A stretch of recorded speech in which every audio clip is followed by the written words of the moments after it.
Good evening, everyone. My name is Tim Grant. I'm your host for this evening's webinar. It's my great pleasure to have you with us, and also our presenter, Jerry Liberman. We're getting a little bit of background noise here, but that'll disappear when I turn it over to Jerry. We are, just to give you a quick sense of what will happen this evening, I'll introduce our presenter in but a moment, and then he will deliver a presentation, probably about 30 minutes in length. I will interrupt him at one to ask you a few questions so we know a little bit more about yourselves.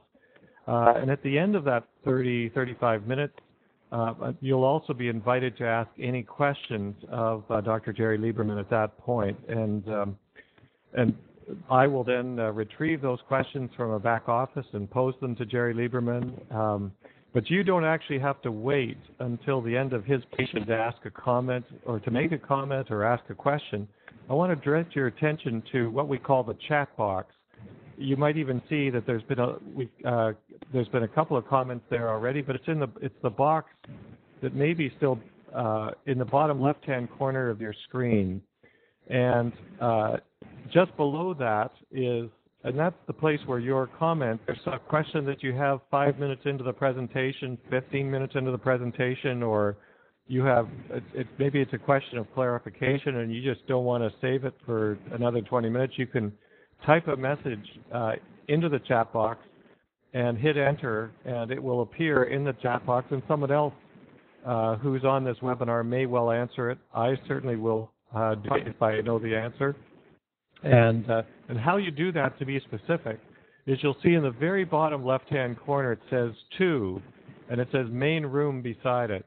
And beside that is a blank box, and it's there that you're going to type in your question and then hit enter, and it will appear for everyone to see in the chat box above.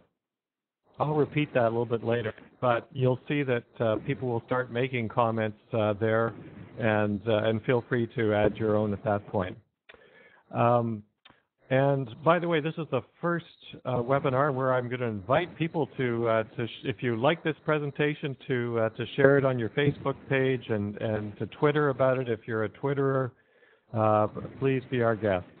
Okay, without further ado, it's my great pleasure to introduce to you Dr. Jerry Liberman. He's an internationally recognized authority on school improvement using natural and community surroundings as interdisciplinary context for education. He led the development of the EIC model, and more recently the development of California's EI curriculum, which is now being disseminated to K-12 classrooms throughout the state. It's a pretty impressive curriculum, I might add. He founded and has since, in 1995, the State Environment and Education Roundtable. He's going to tell you a little bit about that. In 1998, he was the principal author of Closing the Achievement Gap, Using the Environment as an Integrating Content Learning, and I would say that that's probably one of the most important pieces of environmental education research published in the last quarter century.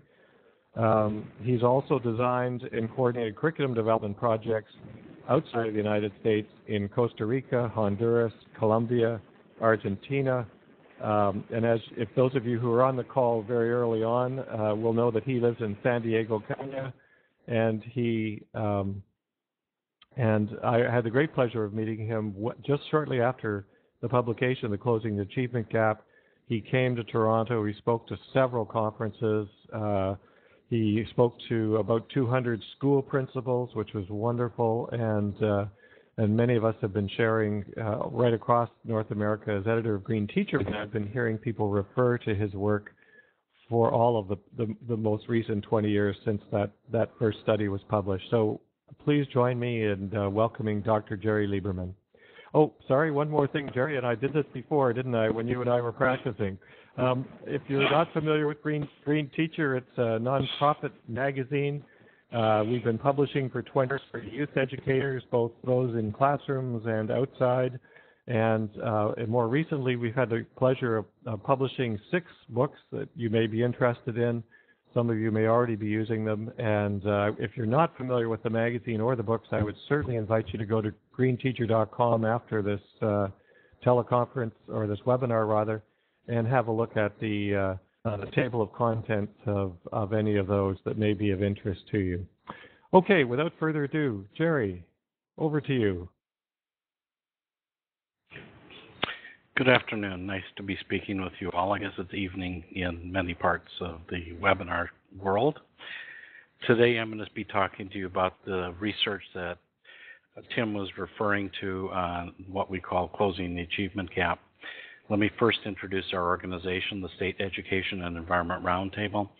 It was founded back in '95 and brought together at that point 12 state departments of education in the U.S. and following that, as we grew, we got up to the point where there were 16 state departments of education that were partnered with us.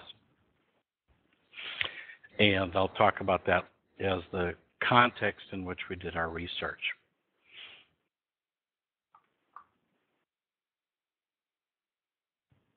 Okay, well, let me jump back in here. Just as I mentioned earlier, we'd love to get a little bit of feedback from you to help guide this presentation. And the first obvious question is if you can, in the two-letter state or provincial code, and if you're not from Canada or the United States, feel free to type in your country, the name of your country, and then proceed on to the next two multiple choice questions.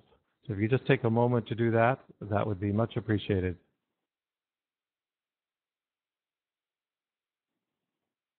And I should clarify, there's a typo, my typo in the second question. It should say, how familiar are you with the SSDR work on environment as an integrating context-based learning? So how familiar are you with SEER's work on EIC-based learning? That's what the question should have said.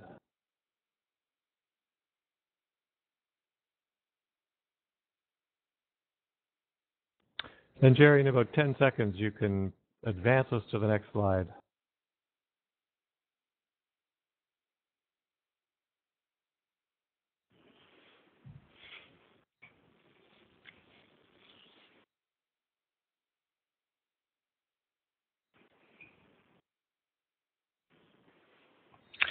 So, as I mentioned, the State Education and Environment Roundtable originated in 12 states in the U.S. You can see the names of those. What really the big breakthrough we had there was getting state departments of education involved from across the country. There had been some interest in state departments of education for many years, but then when the standards movement began to take hold in this country, then we could see a really important shift away from anything other than the traditional standards, originally language arts, reading, writing, and math. So it was very important. We got started before the standards movement really took hold, and we've adapted to the standards movements as we've gone along. Because this was started by state departments of education, they were really interested in what the effects of environment-based education, and I'll tell you what that is in a moment, the effects of environment-based education or environmental education on students' achievement in a standard-based learning context. So they were asking, how does this affect student achievement in English language arts, math, history, social science, and science? Because they could already see the writing on the wall that standards were going to be able to take over, were going to begin to take over the formal education system. So they said, find evidence for us about the effects of environment-based education or environmental education on academic achievement, the development of higher level thinking skills, the development of students' life skills, how do they feel about school and how are they engaged in it, and how does this kind of education influence the way teachers function and their enthusiasm and engagement.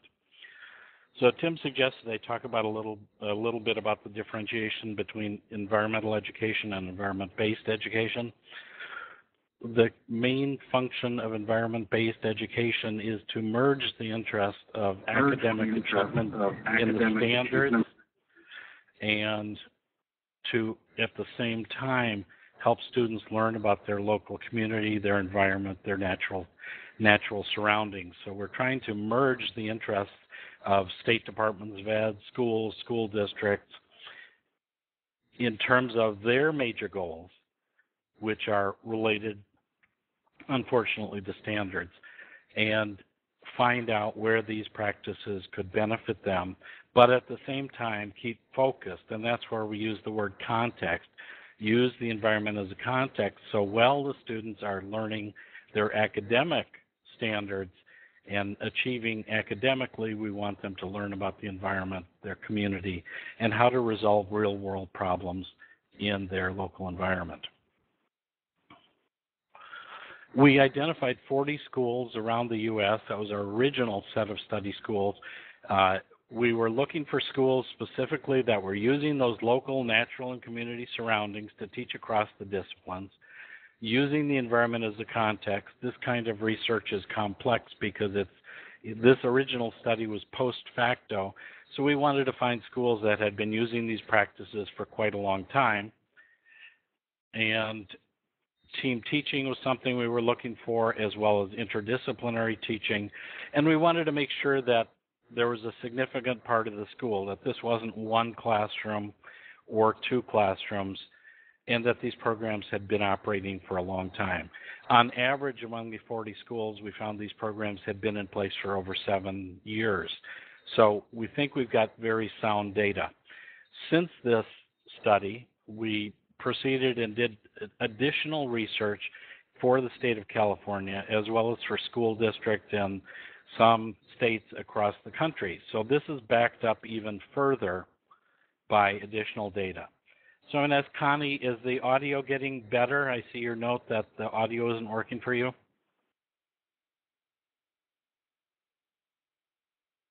Yes, good. Thank you. So those were the schools we were looking at. Those were the programs we were looking at. So again, the key here is that they were integrating the environment fully into their standards-based instruction. In our original national research, we looked at 40 schools, 3 different levels: elementary, middle, and high school. As I mentioned, 7 years average operating longevity, and over 250 educators interviewed, and 400 plus students. Now, the reason we put that 16 years of tenure for the educators was it was very interesting that we were much more finding that the experienced educators were much more readily engaged in this kind of creative approach to teaching, whereas novice teachers were often uncomfortable adopting these kinds of creative strategies, because in the first several years of teaching, they were frankly concerned about classroom management and just surviving in their schools. So we often think that it's just the fresh new teachers who will adopt something new, but in fact, our experience, and there's quite a bit of research across the school systems in the U.S., is that it's more experienced teachers who tend to adopt creative practices. So it's something to keep in mind. I mentioned we also followed up research in California, where we looked at a variety of schools. In this case, it's the number of students, because we were again looking at their standardized test scores. And of course, that's not our goal. The point of getting into the way that the school districts think and the states think is to give environment-based education a chance in those classrooms. Because as I'm sure you're experiencing in Canada, as the testing has taken control, seemingly, of many of our teachers and principals and students, what we've observed is that we can have principals pushing away good environmental education or environment-based education unless they see a direct connection to what they're trying to achieve in their standardized testing. So what did we see? We saw that the students were achieving better on standardized tests in reading, writing, social studies, math, and science, and I'll give you some specific examples of each of these. We saw that the classroom teachers experienced fewer discipline problems in their classroom, and classroom management issues decreased. The students were developing problem-solving skills, critical thinking skills, and decision-making skills. Now, I think this is pretty obvious. As I mentioned, this was about environmental context, local community issues, so the students were actually actively involved in dealing with real-world problems, perhaps in the creek that ran behind the school, or in a park near the school, or even in an urban setting where they were living in a blighted neighborhood, in an area where there were abandoned lots. The students take this, and the teachers take this and work with them on local issues in their environment, whatever that environment might be. The students, in terms of minor numbers of standardized tests, but also those interviews, we found were much more engaged in environment-based education and much more enthusiastic for learning.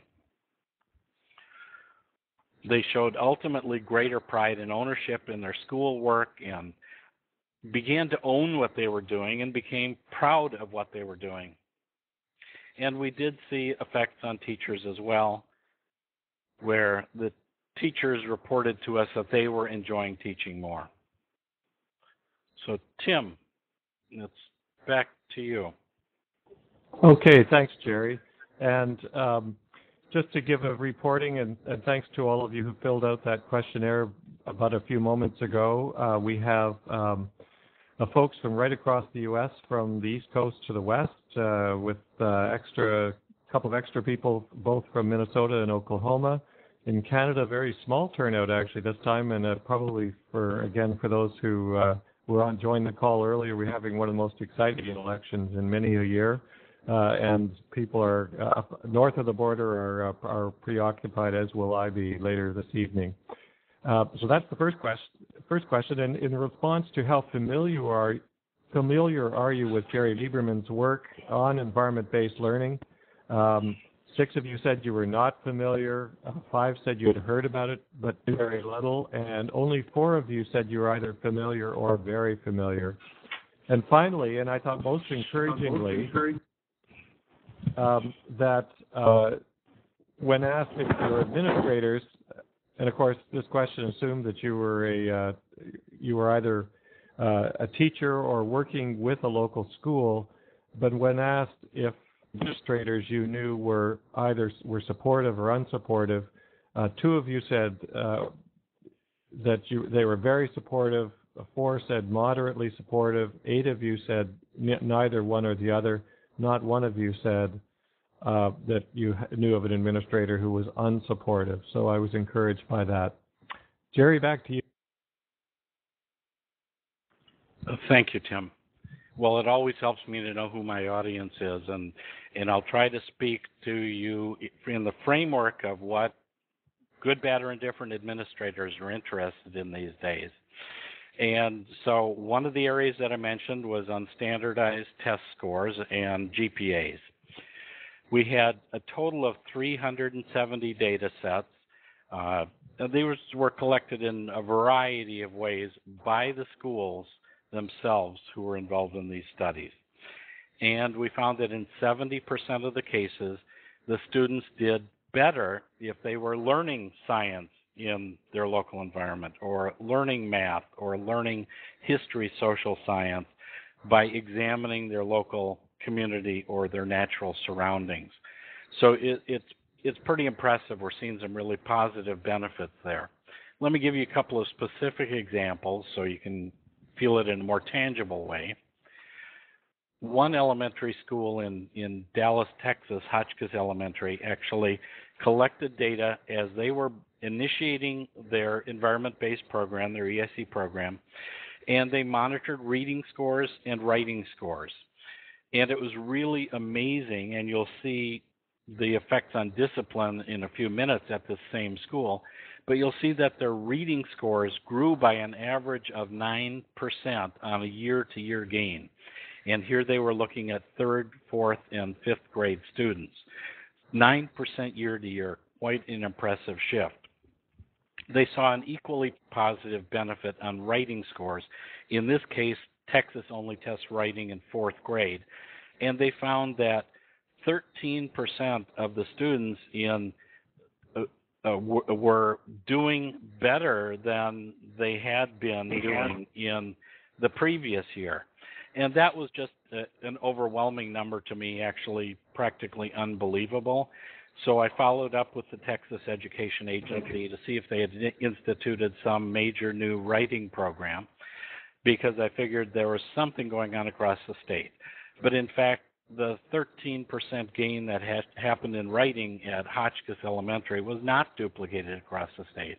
You can see they gained an average of only 1% in other schools. Another example, another elementary. This is interesting for a different reason. Here, the school was looking at math achievement over a 2-year period. And what's impressive isn't just that you can see that the math improved for low-level achievers at 16 percentile points on average, but you can see the different groups that they looked at: low achievers, mid-level achievers, and high-level achievers. And while typically we might expect high-level achievers to do well no matter what the instructional practice, it was interesting to see they didn't gain as much, because it's, of course, more difficult to gain when you're high scoring already, but in fact that the high achievers did gain in their math scores on a year-to-year comparison. And the third interesting case, and these are not unique, but just examples among the 40 schools, was a high school on the Mississippi River, Little Falls High School. And in this case, again, these data collected by the assistant principal, and he was comparing traditional track, the normal textbook-based education, to students in what they called their Link 9 program. And you can see that the students in the Link 9 program, which was the group of students who were studying the river, looking at environmental problems at the river, and working on community service and service learning projects to resolve problems there, that in fact the 9th graders in the Link 9 program scored approximately half a GPA point higher than the students in the traditional setting. So that, again, a fairly significant thing. And they saw these patterns year after year. And I think the important point I want to make, if you want to test the data for yourself, in a sense, is that these were the schools themselves collecting these data, so they were unbiased by our analysis. In addition to that sort of hard data about student achievement, we also wanted to know what the teachers thought. And I can tell you these numbers seem unbelievable to me. They always have. But the teachers were reporting that they saw the students better, whether it was science or social studies or language arts or math. And I'll talk about engagement in a moment. But really, they felt, in summary, that the students were doing better because they saw them more engaged. So why were these things changing for students? This is a 7th grader on the outskirts of Philadelphia who I interviewed, and I think she put it all together when she said to me, it makes you want to learn because it's useful. I like it. I like the learning process. When I finish something, I say, give me something else, give me something to do. I learn so quickly because I like it. So one of the most fascinating things to me in every one of the schools that I visited, and I was in a second-year high school last week, was that you can see a really important growth of metacognition in these students. They can tell you about, even at the 7th grade level, and I've seen it in elementary schools as well, they can tell you about the meaning of environment-based education in comparison to the traditional education they've experienced. So it's really important to listen to the students, and it's always fun to interview them because of that. But they can tell you why this works. I think Biddle Watterson and Calvin and Hobbs equally did a summary job of saying why this is important, and I'm going to read this because I'll try to move quickly. Kelvin, your mom and I looked over your report card, and we think you could be doing better. Kelvin, but I don't like school. Why not? You like to read and you like to learn. I know you do. I mean, you've read every dinosaur book ever written, and you've learned a lot, right? Reading and learning are fun. Yeah. So why don't you like school? we don't read about dinosaurs. All too often, classroom teachers and the system in and of itself forget that we need to engage students. If Kelvin likes learning by reading about dinosaurs, we need to adapt our teaching so that Kelvin is learning to read and write and do art and do math in the context of dinosaurs. He needs to be engaged in his learning. So to get at that issue, we looked at disciplinary actions, student attendance, and we had one standardized assessment of student attitudes from one of the high schools we studied. And you can see in this case, again, 70 data sets, because what we discovered is that all schools do not do comparative analysis or data collection of disciplinary actions, and even attendance. I was shocked when we went through this last California study that the schools and the school districts really get to choose their own ways of measuring attendance, even though the state is paying for the schools. But so we had much less data, but even here you can see that in 64% of the data sets that we had, we found that the students were doing better in terms of classroom discipline, doing better in terms of attendance, and doing better on their attitudes about school. Again, let me show you some examples.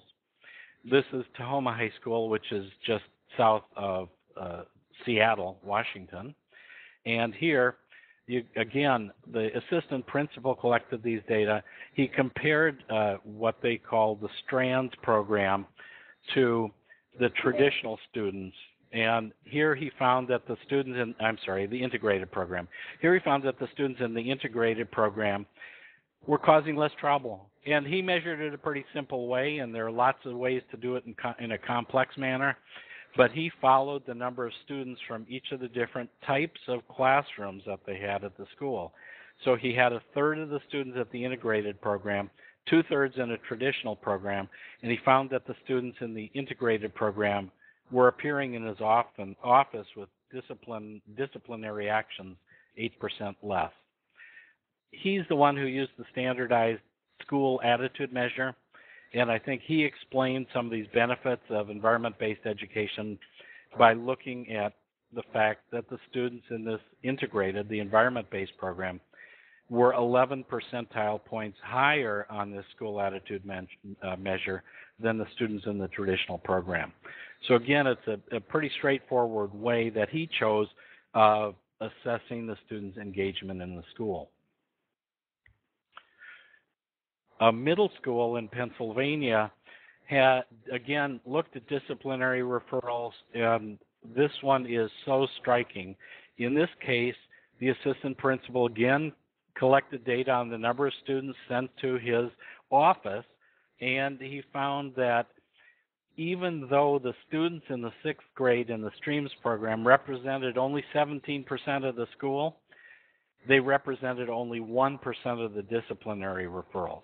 Well, if there were no effect of the STREAMS program on discipline, you'd expect that these students would get 17% of the disciplinary referrals, but instead they got only 1. It was really incredible, and data like these, in addition to the standardized assessments, were really convincing the administrators that this was a valid approach for them.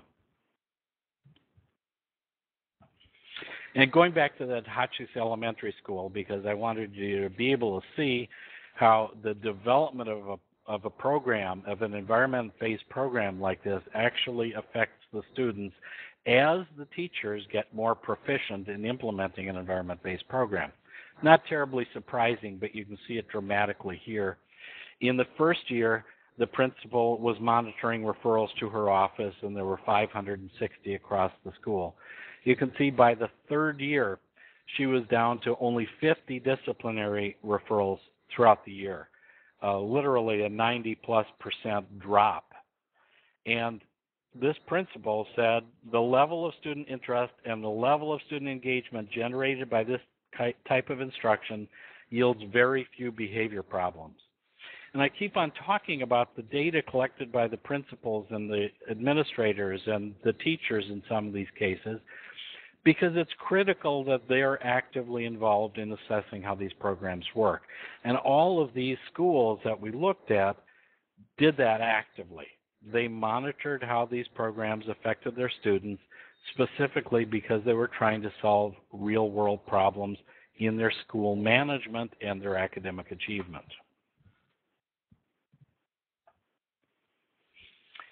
The middle school vice principal at Huntington Area Middle School that I showed you a few minutes ago said they truly begin to discipline themselves. I think if you keep it so that it's centered around the kids and they're involved and they're actively doing things, then there's less time for them to think, I'm bored and I want to do something else. When he said this to me, I almost fell off my chair because I thought a good education was obviously about centering your learning around the kids and keeping them actively involved. But he's de facto telling us in the traditional setting in his school, with the exception of that Streams program, that isn't what he was seeing. The students weren't actively engaged. And by the way, if you say to yourself, well, maybe these were self-selected students in all of these programs, the answer is no. We had one of the 40 schools, the students had self-selected to go to that school. Otherwise, whether it was this school or the high school that I showed you or any of the high schools that I'm talking about, these students didn't say, well, I want to go to the environmental school. These were students really placed randomly in the environment-based education system. Their thinking skills grew, and I want to repeat that the reason the thinking skills grew was not simply because the environment is exciting or helps them on academic achievement, but as I mentioned, these students were looking at real-world problems. So that Huntington Area Middle School became involved in assessing why there was a high fecal coliform count in the creek that ran behind the school. So they're becoming problem solvers and decision makers because their teachers are engaging them in solving real-world problems. It's sort of obvious to say something like that, but it's not a traditional approach to teaching, and yet the environment is a perfect place to get students involved in actually resolving real problems and helping their communities. One high school senior that I met with in what was called a cluster program in a school in Northern California told me something that I was really pleased to hear. The cluster program didn't teach me all the facts that every traditional biology, English, or history teacher thought I should know. What it did was teach me how to learn and how to process what I learned into my own ideas. And of course, this is something we say, those of us who are in environmental education have said for many, many years. We don't teach them what to think. We teach them how to think. And what I want to share with you on this slide is that, in fact, again, metacognition going on here, where the students actually perceive their learning and the instruction that they're receiving very differently. Parents saw this as well. This high school parent said, I know our son became interested in learning because of the variety of ways to learn. But again, one of my favorites, I seem to like doing experiments better than sit down, shut up, and write tests. I think I'm a hands-on person. What was interesting about that statement from that middle school student was that, in fact, I think most of us are hands-on learners. Most of us do better when we're doing real-world things, not sit down, shut up, and write tests. Again, the students see the difference. So why is this going on? In summary, the students are more individually motivated to participate in their learning. They're more interested because we all know the students are basically interested in their environment, and you see that in whatever context you're learning in. Again, I was speaking with administrators from a middle school the other day, work with a young women's academy in Atlanta, Georgia, and they surveyed their students. It's a very urban setting, and the students said, we want to learn how to go green. And so now the administration and the teachers in that school are truly beginning to adjust their whole curriculum so they integrate that into what they're doing on a daily basis. Because they're interested in learning, the students perceive that what they're doing in school is much more important. And as such, they stay on task more. And I don't know, I can't tell you how many of the teachers and students said this, that the students stopped asking the question, why are they studying this? Because when they get a chance to do math about why that fecal coliform problem is taking place and what the scale of it is, or what the costs of repairing the problems, or they learn about writing because they want to write to the city council to express their concerns, they really begin to do better and stop asking what we've all done. Wasn't that algebra? So let me just sum up quickly. What we've seen and we continue to see in all the schools we work with, and this was a school study of 40 schools, but since this time, we've in fact worked to get 700 schools across the U.S. started working with our State Department of Education partners. Everything from traditional schools to the high school I mentioned in Georgia, which is a LEED certified academy kind of approach, whether it's a charter school or whatever kind of school, and really in whatever socioeconomic setting, we saw better standardized test scores, reduced discipline, improved problem solving, increased student engagement, and they own the learning that they're doing. And part of that comes because the teachers are more enthusiastic and engaged. And what we heard from teachers, and I did not put slides in to share with you some of the details of that, but the teachers perceived themselves as learning. I can only imagine how much better that felt than going through the same chapter in your 7th grade science book 5 times during the day. So let me sum up the way I think about this. The left-hand side, on traditional education, these are some of the things we, of course, hear from students. I don't get it. Why are we doing this? I think I'll drop out. What does this education mean to me? And these worksheets are sure fabulous, aren't they? But in an environment-based or EIC-based type of education, we see something really different. And though I'll admit that the brain doesn't get bigger, we do know from brain research that in this kind of hands-on learning, where we're engaging the students in problem solving and using many of their methods of modality, that more parts of their brain do in fact light up. And instead of wondering why they're doing something, they start to see the connections. They start to think and develop their own ideas. They start to get enthusiastic about things like going on a field trip that isn't just a field trip. And they actually get to the point where they understand and want to tell other people about what they've learned.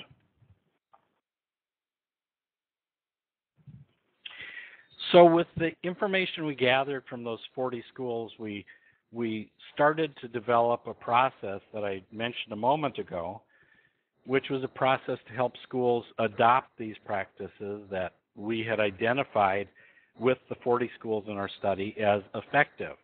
And we began doing a series of institutes really across the U.S. and haven't done one yet in Canada, but we've discussed it at times, where we bring to them what we call environment as an integrating context for learning, the EIC model. So I'm just going to share a couple of the key points of that. And let me summarize here, really. The EIC model is a system of instructional practices. And you see, we think of it as critically important that it's using the natural surroundings, but the local community as a context for the students' learning, so that they're learning in a context that they know about and that they care about. But then it brings that environmental and community context together with some of the best practices in education, interdisciplinary instruction, standards-based education, etc. And so EIC is truly a comprehensive framework. We don't use it or encourage teachers to use it just in science or just in history. We encourage them to use it across the disciplines because it gives the teachers an opportunity to work together and to work together with their students. And I remember a 7th grade student I interviewed one day telling me, well, we the students, we saw the teachers working together, and it looked like fun, and we wanted to do it too. So they begin to develop learning skills that are not often really taught in the classroom: teaming, working with each other, dividing up the work, etc. So while we want students to learn about the environment as it's core to the EIC model, it's not the sole or primary purpose of the EIC model. The EIC model brings together that local community and environmental context with the standards-based education system. So let me tell you what the practices are that we see as the key practices that make this work. In a successful school, what we see going on is 6 things. Integrated interdisciplinary instruction. So this is where the learning is truly crossing the discipline boundaries. It's not just going to count things and saying we're doing math using leaves. It's actually using math to solve environmental problems that they've been studying in their science class or in their history social science class. It's using writing to explore and express what they've learned to others. Second key practice, collaborative instruction. Teachers working together across those disciplines is crucial, but also students and community members. We call them community partners in these schools, where they're all getting together to share learning experiences. It benefits the students, it benefits the community, and yes, we often run into teachers who are not comfortable out in the environment. They don't know it, and they don't want to teach it. So you bring in community partners to help them along that. The third thing I mentioned several times, community-based investigations, where they're really looking at an issue that they've identified in their local community. It could end up as a stream restoration project. It could end up as a project to change energy use in their schoolroom. It could end up as a recycling program. But it's something that's derived from what the students identify themselves and with their teachers as a community need. It's a community-based investigation. Fourth, we believe strongly in learner-centered and constructivist approaches so that the students are learning something that's directly of interest to them, and they're building that knowledge across the disciplines and across their years. So often we've seen in elementary schools where the context, the community-based investigation, may have at its very core a similar environmental topic or issue, but the students are building their knowledge at an age-appropriate level as they go through the grades. Cooperative and independent learning, students actually learning to work together rather than just being shoved together into small groups where they often have difficulty and find that one student does more than the other, and they have to be taught how to get past that so they benefit from each other. And then finally, the thing that ties it all together is learning, using these best practices in education in the context of the local, natural, and community surroundings.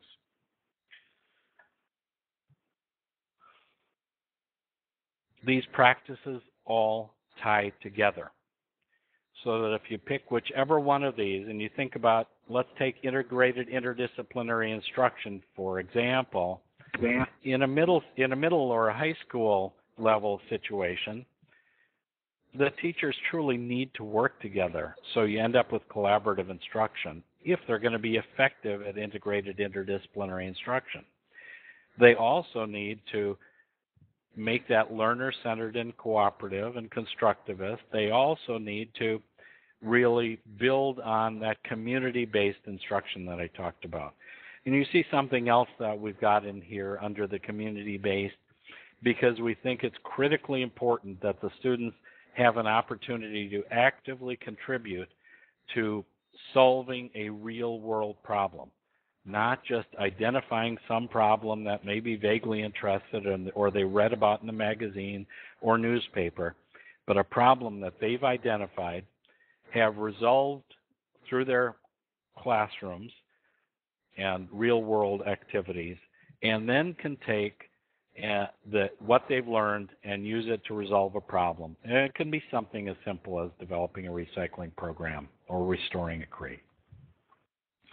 So those are the 6 key practices in the EIC model. I mentioned this. This is several years old actually, but this was our first set of schools that we worked with across these states. But we've worked with literally hundreds of others over the past 15 years. It's difficult. It's a time-intensive process for schools to adopt practices like that. But once they do it, as I was hoping I demonstrated by the longevity of these programs in our study was over 7 years, the schools tend to stick with it because the students enjoy it and learn better. The teachers begin to enjoy it. And once the administration sees the students and teachers doing better, they'll keep a program in place. So that's it in summary.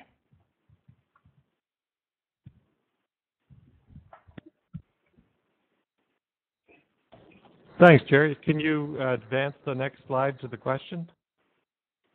Great, and thank you for a terrific presentation. Folks, if you can take advantage of the, as I mentioned earlier, you now have an opportunity to ask one or more questions of Dr. Jerry Liberman. As it indicates there, you simply type it into the box and press submit. And if you have more than one question, type one at a time and then hit submit, and then you'll have a fresh screen to type a second question. And this will remain. This question will remain up for the next 15, 16 minutes. So you've got lots of time to ask others if you could only think of one now.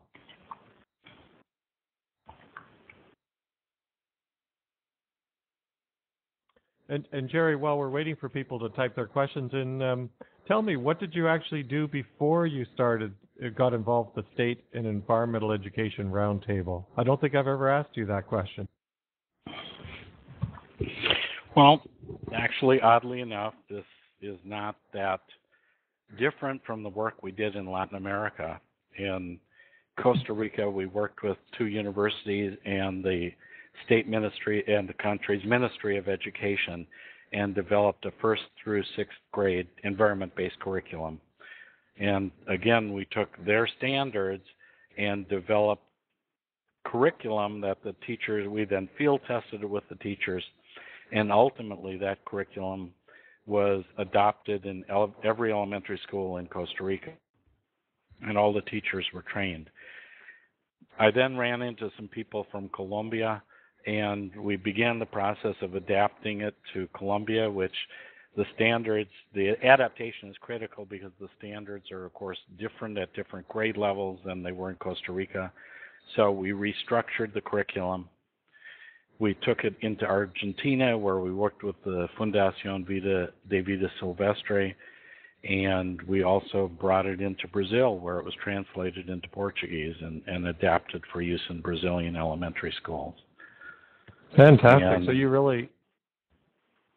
I was just going to say, so you were well suited to the role that you've taken on the last 20 years. Yes, we've been doing similar work for a long time. And I have our first question is there any funding that you know of in any state in the U.S. that would enable someone to start an EIC program in a school? It varies dramatically, of course. In most of the schools we've worked with that come to us directly, as opposed to schools that were directed to us by a State Department of Education, they find school funding from a private foundation or a business to help them with that. Really, the critical part is the kickoff year. The first year is the most important, where we go in and do professional development, but then provide them ongoing support. We've done that in a lot of different ways, where we've used local partners. Minnesota was a good example of that, where we worked with Northwoods Audubon for several years, and we would provide the professional development and they would provide the follow-up with the schools. But it really ends up not being that expensive, and some districts really have a fair amount, even in these lean budget times, of funding for professional development, although that's been having problems as well. But so they've used funding for professional development to bring their teachers together.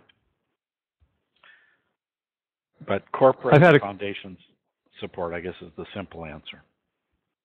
Great. I have two questions that are variations of the same, which is how to get started, and more specifically, is it that the big challenge is trying to get all the teachers in a school involved. Would you recommend to address that challenge that perhaps someone who's keen works with a smaller group of teachers in a limited number of subjects to launch an EIC program, and then try and encourage all the other teachers for initial success?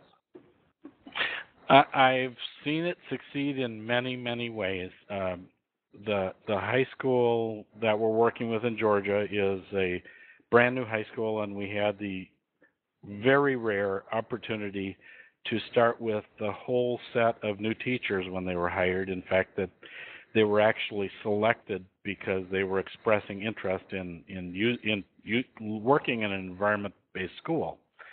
At times, we've worked with a grade level in a school.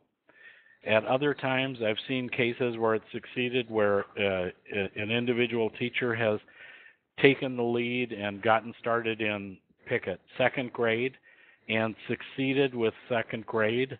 And then I've had principals that move that teacher up to another grade so that they can lead a team of third grade teachers into modifying their curriculum. So we've seen it many different ways. The real key here, there are really two steps that are key in terms of getting going. One is to get the enthusiastic teachers, and two is to get the enthusiastic administrator. And it can start either way, really. The reason we collected all this data and the reason we continue to focus on all of this is because this approach engages administrators, and it engages school districts, and it engages state departments of education. And while that's not typically the group that most environmental educators work with, it really is the group that at this time of standards-driven education is really controlling whether the next new approach comes into play or does not. So I'd go for administrators. We've done, as Tim mentioned, we've spoken to groups of principals at times. We had parents start schools. It can truly go any way. Jerry, and by the way, thank you. That was a great answer. And it is, and I think it's helpful to know that really there are many ways it can happen. But you've given us some good direction.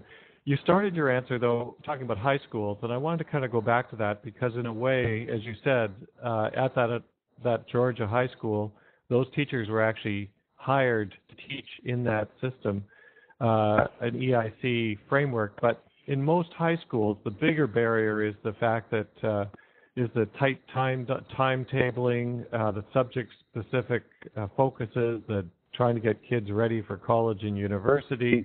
The curriculum is very oriented towards that. Many other constraints. Do you have any other comments to make about how to introduce EIC learning in a high school setting? Well, in terms of timing, and that is critical, what we've seen most commonly work is typically a block schedule approach. And so, for example, that school in the Tahoma High School, that's in my head at the moment, they used an alternate day block schedule so that the science, history, social science, and language arts teacher were working as a team. And so on one day, they would be working together, and they had the whole cadre of students who were 10th graders, their group, 180 students actually. And the alternate day was the day when the other subject areas had the students, and they were slightly bigger blocks of time. It was 90 to 120 minutes. So they got the same amount of time devoted to each subject, but just because, especially when you're talking about a community-based investigation, a real-world project, it can absorb a great deal of time. Creative kinds of scheduling end up being pretty important.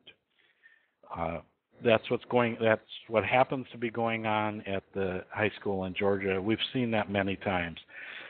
The bottom line is it takes the willpower, and the teachers and administrators can work it out.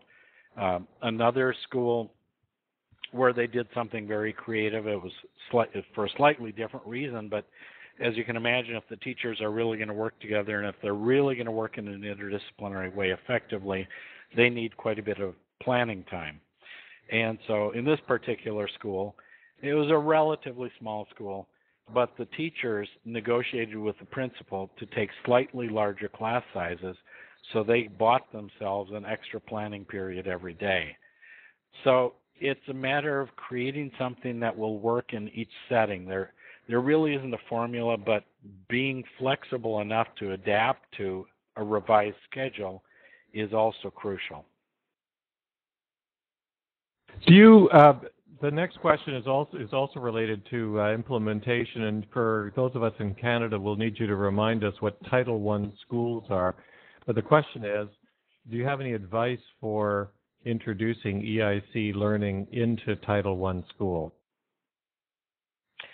We've worked with a few Title I schools. Again, we haven't tell people what Title I. Title I is federal funding that relates to schools based on their free and reduced school lunches. So Title I schools, I don't even remember the percentage. It's shifted. It used to be 50% of students receiving free and reduced lunch would qualify a school as Title I, so it gives them access to a larger pot of money. In fact, we've worked with schools who have taken that Title I money and used it to begin an environment-based or EIC program. Again, it's another creative way.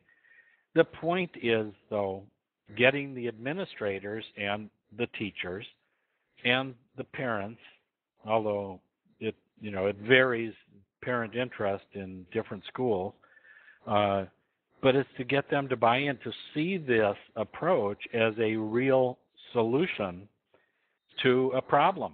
And I vaguely mentioned that a few minutes ago. It can be difficult to implement any change in an education program in a school if everybody thinks everything is wonderful and going along smoothly.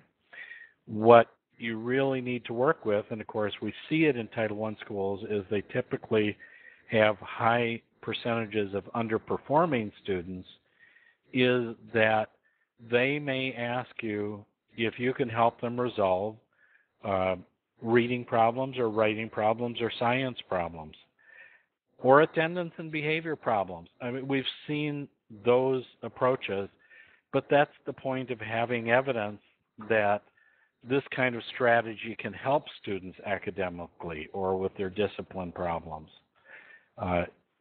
And we often connect different schools so the administrators can talk to each other and find out exactly how effective these approaches. But it takes a lot of time. Yeah, it takes time, and it takes an open mind for the administrators to actually see that they're trying to solve a problem, and this may be an approach.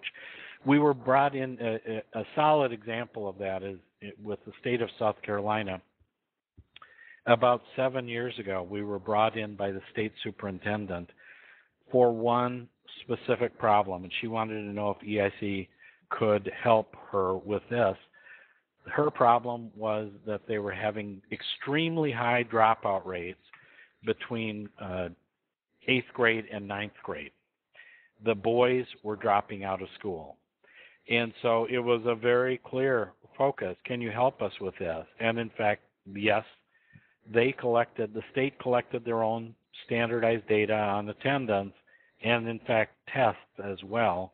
And they found that their EIC programs helped them solve the problem of test scores, but it also brought the students in and was engaging them more. So that's just an example of solving a real world problem in education, because otherwise it really is pretty rare at this point in education systems that an administrator or a group of teachers will just jump in and say, hey, let's change how we're teaching, unless they're solving a real problem.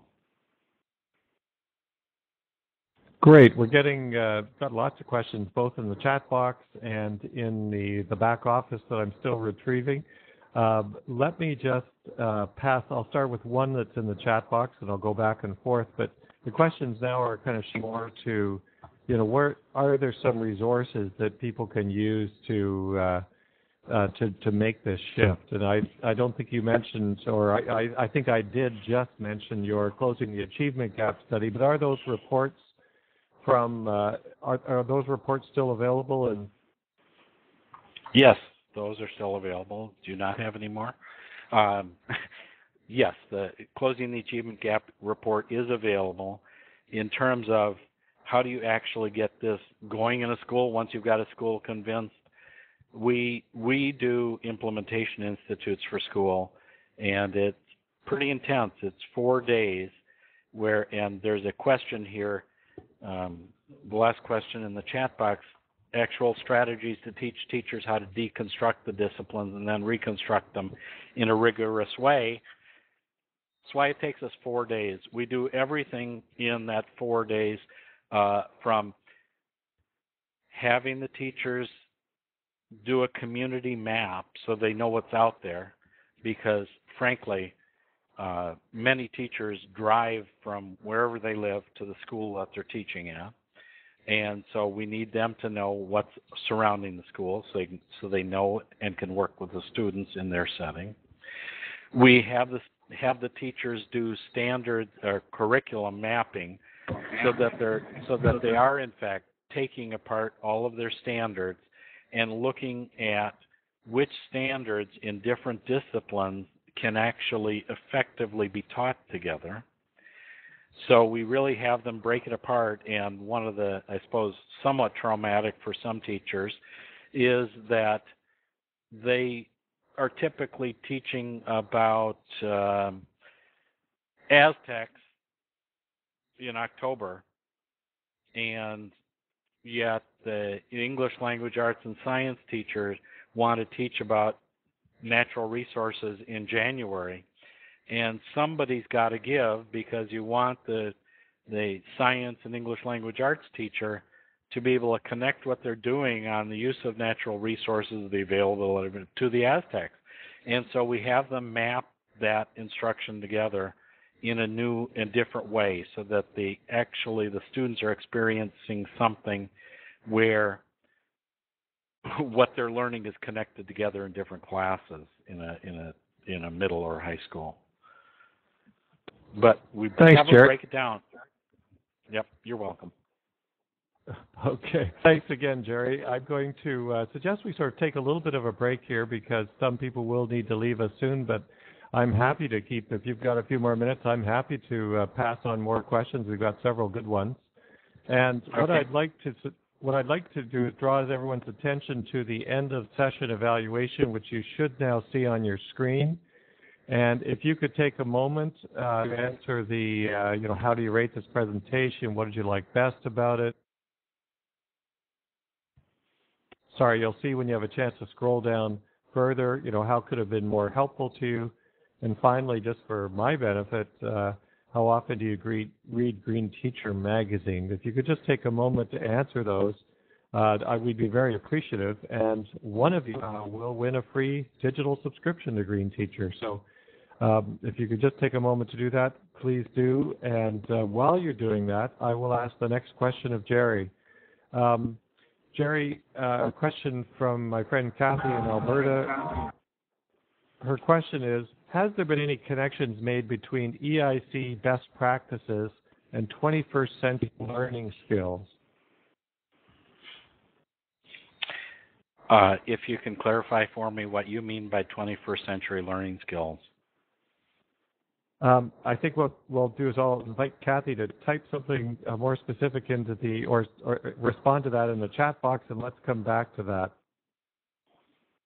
I was just also going to sing if you're closing the achievement gap study report was still available, because what really impressed me about it, Jerry, was, and I'll say this to everyone frankly, was that it was an extremely accessible and well-written document, and it was precisely what was needed 20 years ago as much as it is today, to put in front of a reluctant administrator, and who say to that person, you don't have to care about the environment, but if you want to improve test scores, here's a really exciting way to do it, and a way in which kids will learn a lot about the environment and their communities. It was a terrific report, and as I recall, you had a 37-page executive summary, and I think something like a 108-page full report. Are those both still available? They are, and actually, to make it simple, people can either go to our website, www.seer.org, or, in fact, it's available via Amazon.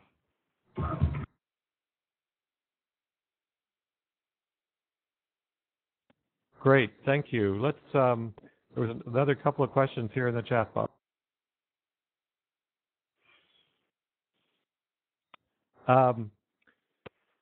Ideas or resources for new teachers who want to implement this method of teaching. Yeah, I see that one. Yeah, it's certainly possible. I think the most effective way for a new teacher when they're in school, if they're comfortable enough convincing their administrator to let them try something new, but is to find some colleagues to work with. If you're talking about an elementary school, we've seen it work very effectively where you get a third grade team of teachers, or it can be a cross-section of teachers from different grades, but teachers who are interested in this kind of approach and can talk about it.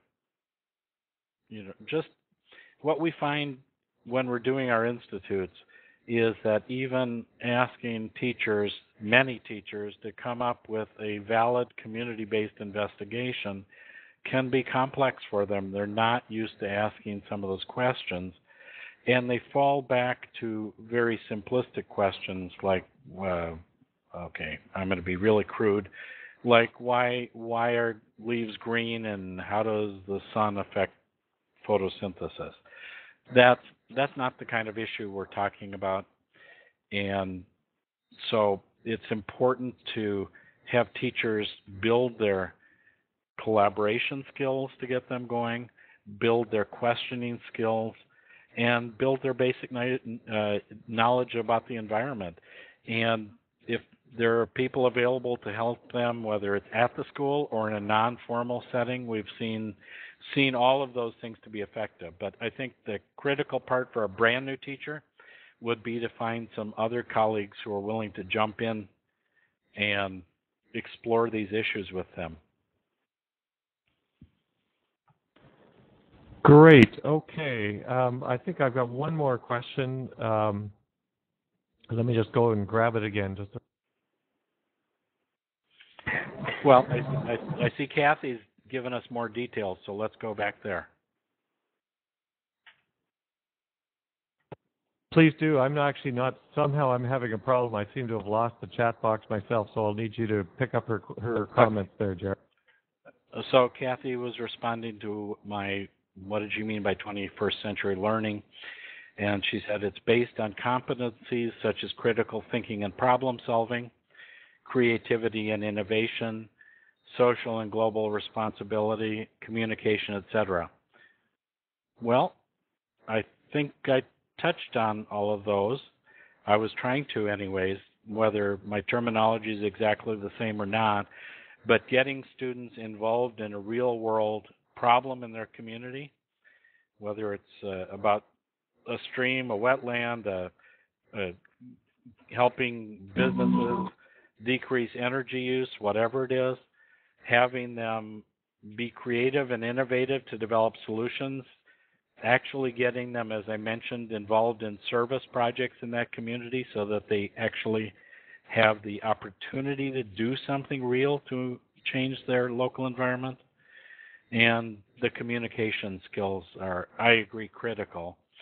That school that I mentioned in Pennsylvania that was having the difficulties with high fecal coliform counts in the stream behind them, their skills were developed, their communication skills were developed by having them connect with the city council, other city officials, state officials, and ultimately, as unbelievable as this is, their communication skills got to the point where they literally got funding for the city in greater than $1 million to help the city rebuild the sewage system, because they discovered that that was the cause of this fecal coliform problem. And it was the students who discovered that. And it was the students who created the approach to resolving it via communications, via going to the state and feds for funding, etc. So I think we connect well. Great, thank you, Jerry. And I think I'm going to respond to a couple of questions in just a moment, directly to Nick and Michelle that I do see in the chat box. But if you can turn let me just first of all thank you profusely, Jerry, for a terrific presentation tonight. And I've already seen some of the comments in the back office in response to the questionnaire that's still on the screen. But I really appreciate you taking to put this presentation together, and I'm really excited that it will now, as of tomorrow noon, it'll be an archive presentation, and know that a great many of the people who signed up for the session and couldn't make it tonight will be sharing it with others. It's a really wonderful, great contribution. I'm delighted that people are going to have access to it. So I'll get you to hit the archive button, stop it, if you would.